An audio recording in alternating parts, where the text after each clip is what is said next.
Hi there. You may notice I am missing my guest, Randy Spire. This is not the 11Tenths podcast, but I, David, also known as Milk for Coffee, thought that you might enjoy some extra content today, and I've got a special one for you. We were both recently at a BMW True North track event, 11Tenths representing, and of course, inevitably, we both ended up on track, and I said to Randy, why don't you take the keys to my car and see what you can do. Now, in my own selfishness, I wanted to compare Randy's times and Randy's lines to my own.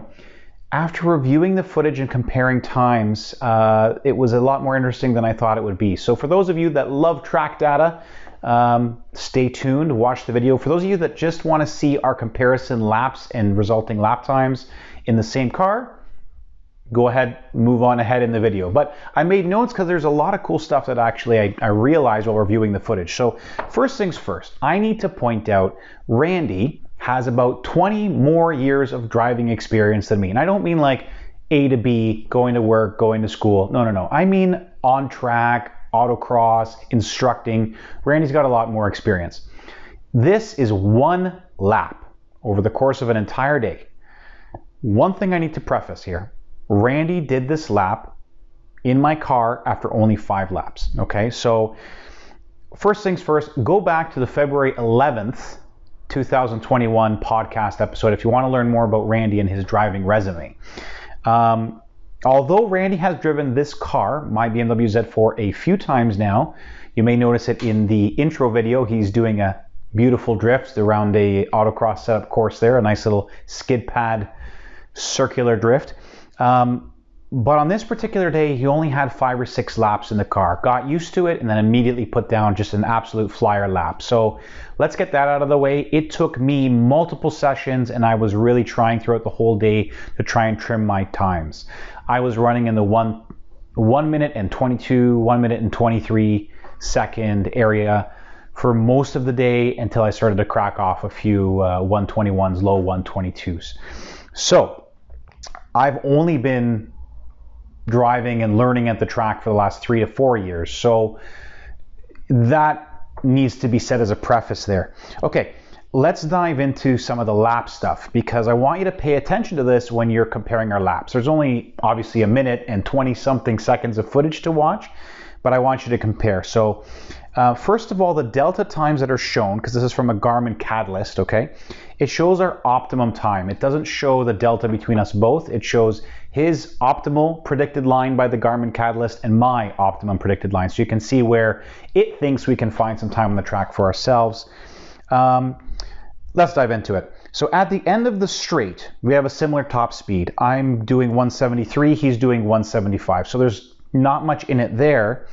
And when we get to mid first corner, he's doing 87, I'm doing 86. We're pretty neck and neck there. I start accelerating faster out of the apex, but overall, you'll see that Randy actually carried more speed through that first corner, so he's actually slightly ahead at that point already. Randy will also carry more speed into turn 2. I managed to squirt a little bit of throttle in there and accelerate afterwards, so I'm slower through 2, but towards 3 I actually accelerate a little bit.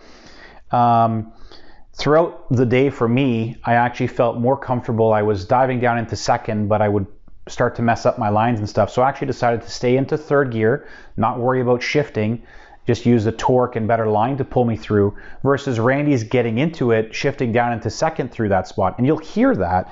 I just want to point out at this point that you can hear Randy feathering the throttle through that next section. He's going to be on your right-hand side speakers, and I will be on your left-hand side speakers if you're listening for the motor stuff, okay?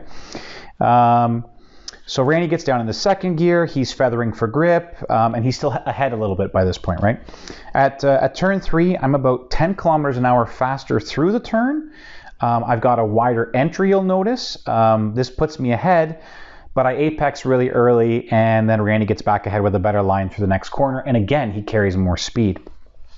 As with most corners in this comparison, you'll notice Randy does carry more speed at almost every single corner, but at the exit of 6, which is probably the slowest corner, I shouldn't say, maybe second slowest corner on the track, slowest corner, I'm on the power a little bit earlier through that section. Now into the kink, Randy actually dives a lot deeper than me, while I brake a lot harder. He brakes, let's see here, he dives a little bit deeper.